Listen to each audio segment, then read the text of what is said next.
Okay, I actually could not wait to get here today, my third topic, and discuss this ongoing kerfuffle, or it's probably bigger than a kerfuffle, between President Trump and Supreme Court Justice Sotomayor and Ginsburg. So I will start by playing a short clip. Matt the Wonderful is back today, by the way, so this is great. My producer's back, and actually our substitute yesterday was just wonderful, but Matt's back. I want to start with, we had a clip. This is a clip of President Trump being interviewed related to his desire to have Supreme Court Justice Sotomayor and Ginsburg recuse themselves in all cases involving the Trump administration. Hey, a guy can dream. Anyway, go ahead. I always thought that, frankly, that Justice Ginsburg should do it because she went wild during the campaign when I was running. I don't know who she was for. Perhaps she was for Hillary Clinton, if you can believe it. But she said some things that were obviously very inappropriate. She later sort of apologized. I wouldn't say it was an apology, but she sort of apologized. And then Justice Sotomayor said what she said yesterday. You know very well what she said yesterday. It was a big story. And I just don't know how they can not recuse themselves for anything having to do with Trump or Trump-related. But I think what she did say is she's trying to shame, the way I look at it, she's trying to shame people with perhaps a different view into voting her way. And that's so inappropriate. So let's see what happens. We have things, whether or not they recuse themselves, both. I mean, look, Justice Ginsburg, during my campaign, you know, I protested at the time. She apologized in a very minor form, and what Justice Sotomayor said yesterday was really highly inappropriate. Okay, folks, I wanted to play that because I think a lot of even Trump supporters might have heard what he had to say, which essentially was that two Supreme Court justices, sitting Supreme Court justices appointed by Democrats, Sotomayor and Ginsburg, ought to have to recuse themselves in all cases involving his administration. This clearly is a pipe dream, and actually I think for some people they thought it was a little bit inappropriate for the president to make those remarks. I want to lay out my argument with about 5 or 6 points. He was not only right to say it, he really is helping America wake up to the injustice occurring on the Supreme Court.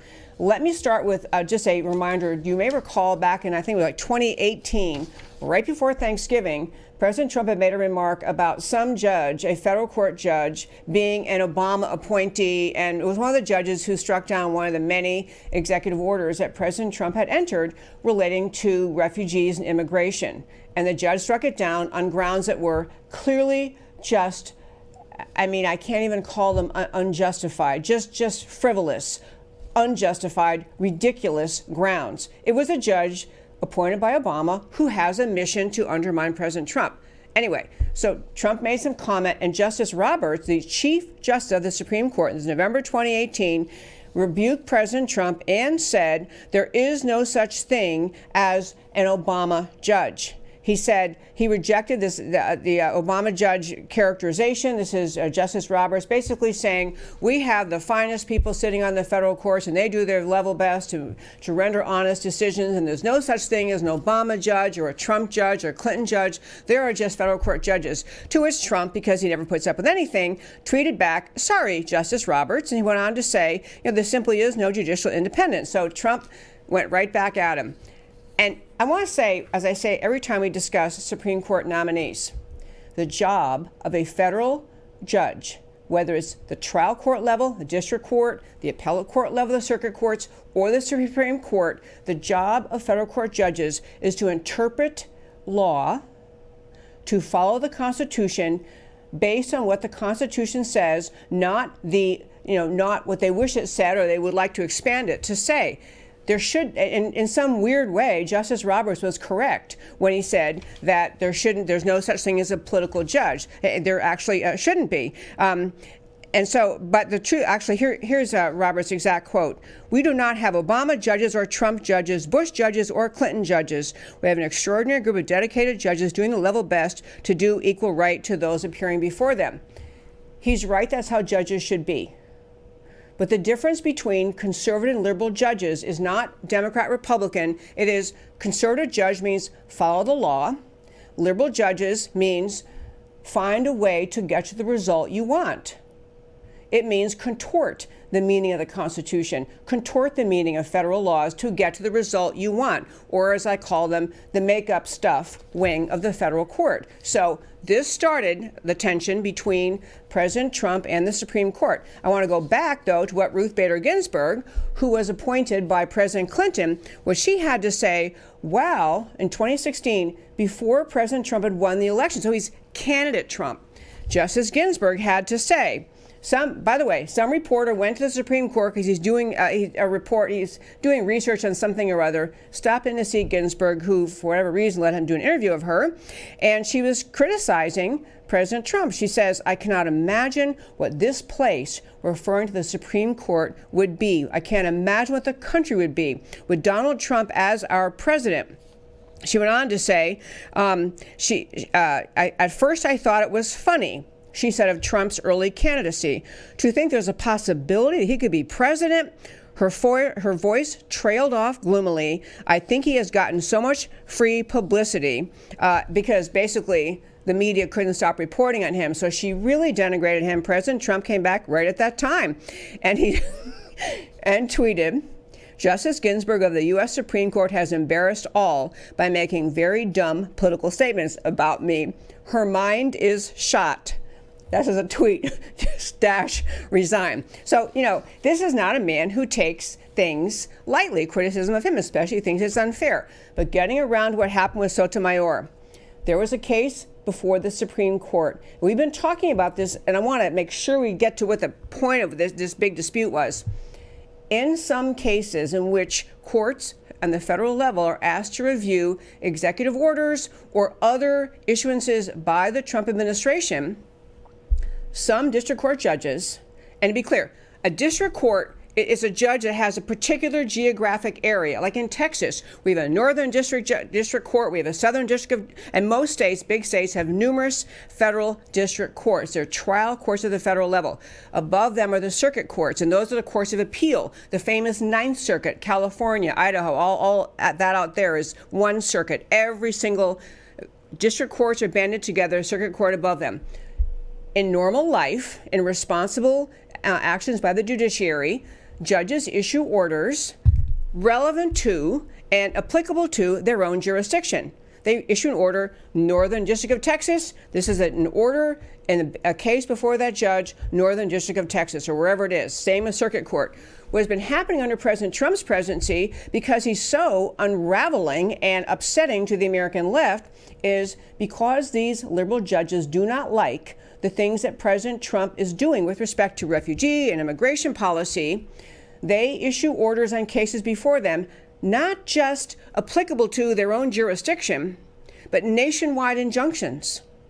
And this is not common. It's not that it has never occurred, but only extreme cases in the past did it occur. It's become a normal pattern. Everything the left doesn't like that President Trump does, they issue nationwide injunctions. So we talked about a month or more ago, I can't remember when it was, but that in this most recent time, as this phenomena has been occurring, that the Supreme Court, actually there had been in a majority opinion, one of the Republicans or one of the conservatives on the court had said, I'm issuing a warning right now to these lower courts. Stop issuing nationwide injunctions. You do not have the authority to do that. You issue injunctions in the jurisdiction in which you sit. There was a lengthy, and very scholarly, it was by Justice Gorsuch, scholarly explanation of why these judges shouldn't do that. So this case involved, the case and where they got to their current battle between Sotomayor and the president, is a case called Wolf versus Cook County.